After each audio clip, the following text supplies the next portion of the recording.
நாளைக்கு தான் அறிவிக்கிறாங்க. மறைமுகமாக சொல்லிட்டாங்க. நடந்து முடிந்த சட்டப்பேரவை தேர்தலில் ஏறக்குறைய 1.5 கோடி மக்கள் வாக்களித்து தமிழக வெற்றி கழகத்தை ஆதரித்து ஒரு புதிய அரசு வரும் என்கிற நம்பிக்கையோடு இருந்தார்கள். நாட்களாக தமிழ்நாட்டு அரசியல் நடப்பதெல்லாம் பார்க்கிற போது சட்டத்திற்கு புறம்பாக ஆளுநர் அவர்கள் மிக தவறாக இந்த தமிழ்நாட்டை வழிநடத்தக்கூடிய நிலையில் இருக்கிறார் என்கிற ஐயம் ஏற்படுகிறது. அதை நாங்கள் வன்மையாக கண்டிக்கிறோம்.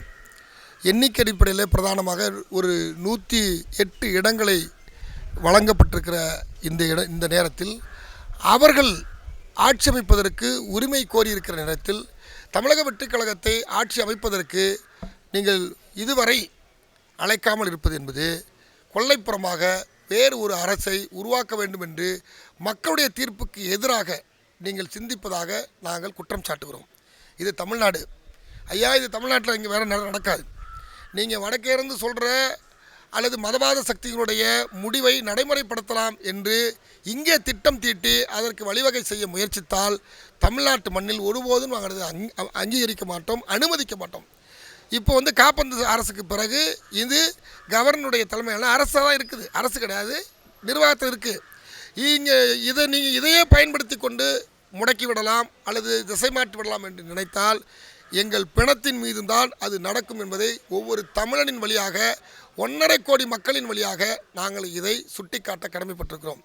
இன்றைக்கி அந்த முடிவை சரியாக எடுக்கலைன்னா கவர்னர் மாளிகையை முற்றுகையிட்டு முடிவு தெரியும் வரை நாங்கள் நகரப்போவதில்லை என்கிற ஒரு முடிவை விடுதலை தமிழ் புலிகள் கட்சி நாங்கள் எடுக்கக்கூடிய ஒரு சூழல் உருவாகும். விடுதலை தமிழ் புலிகள் கட்சி கடந்த தேர்தலில்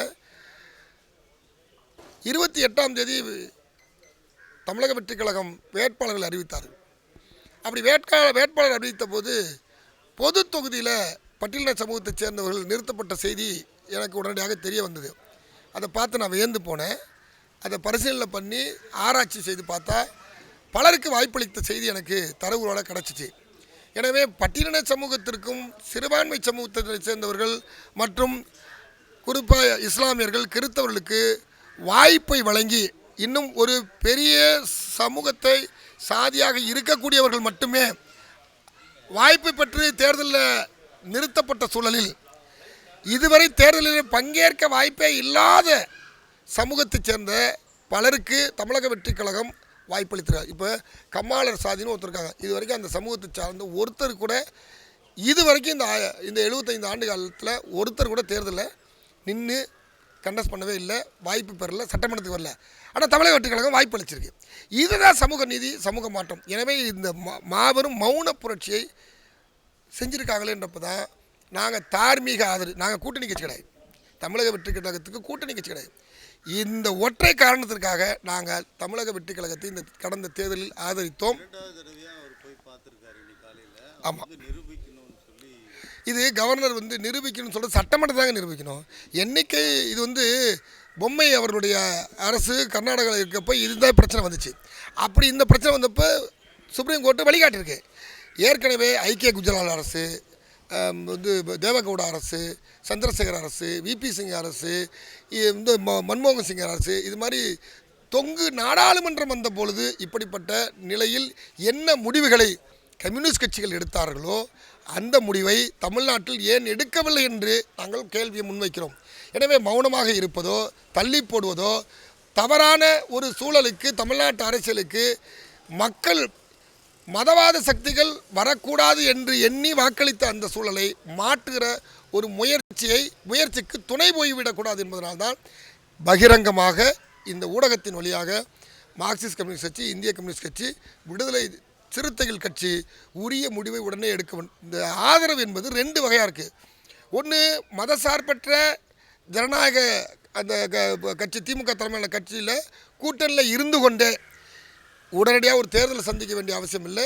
மக்கள் அளித்த தீர்ப்பு, மகேசன் தீர்ப்பு, திராவிட முன்னேற்ற கழகத்துடைய தலைவரும் தாவேக ஆட்சி அமைப்பில் நாங்கள் தடங்களாக இருக்க மாட்டோம் என்று சொல்வது உண்மையானால் அந்த கூட்டணியில் இருக்கக்கூடியவர்கள் இந்த அரசு அமைவதற்கு மக்கள் எடுத்த முடிவுக்கு நாங்கள் ஆதரிக்கிறோம், இல்லைனா இன்னொரு சக்தி வந்துடும், அதை நாங்கள் ஆதரிக்க மாட்டோம் என்று இந்நேரம் முடிவெடுத்துக்கணும். அப்போ ஒன்று, பங்குதாரராக இருந்து கூட்டணியில் இடம்பெறுவது ஒன்று. உங்களுக்கு என்ன எங்களுக்கு என்ன அப்படின்ற பார்வையில். இன்னொன்று தார்மீக ஆதரவு.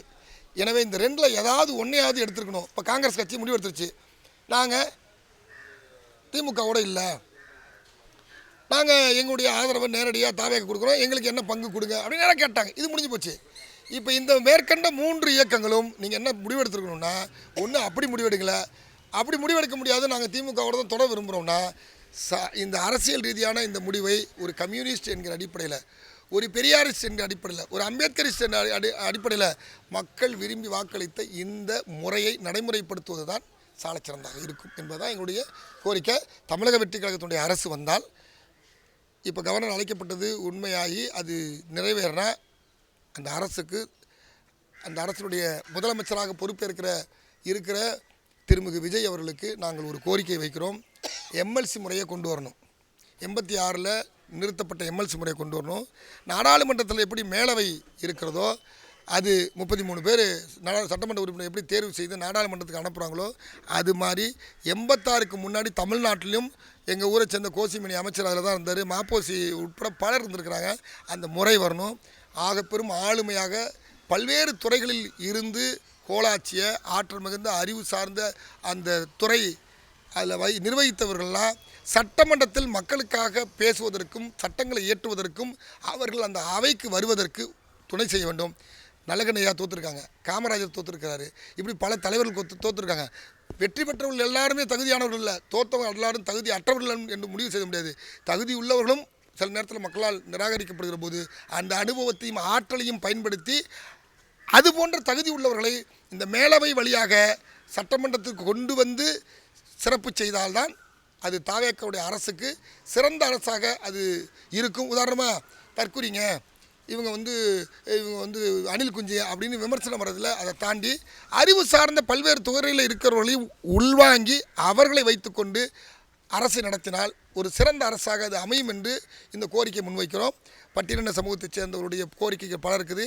தனியார் துறையில் இடஒதுக்கீடு வழங்கணும். குறிப்பாக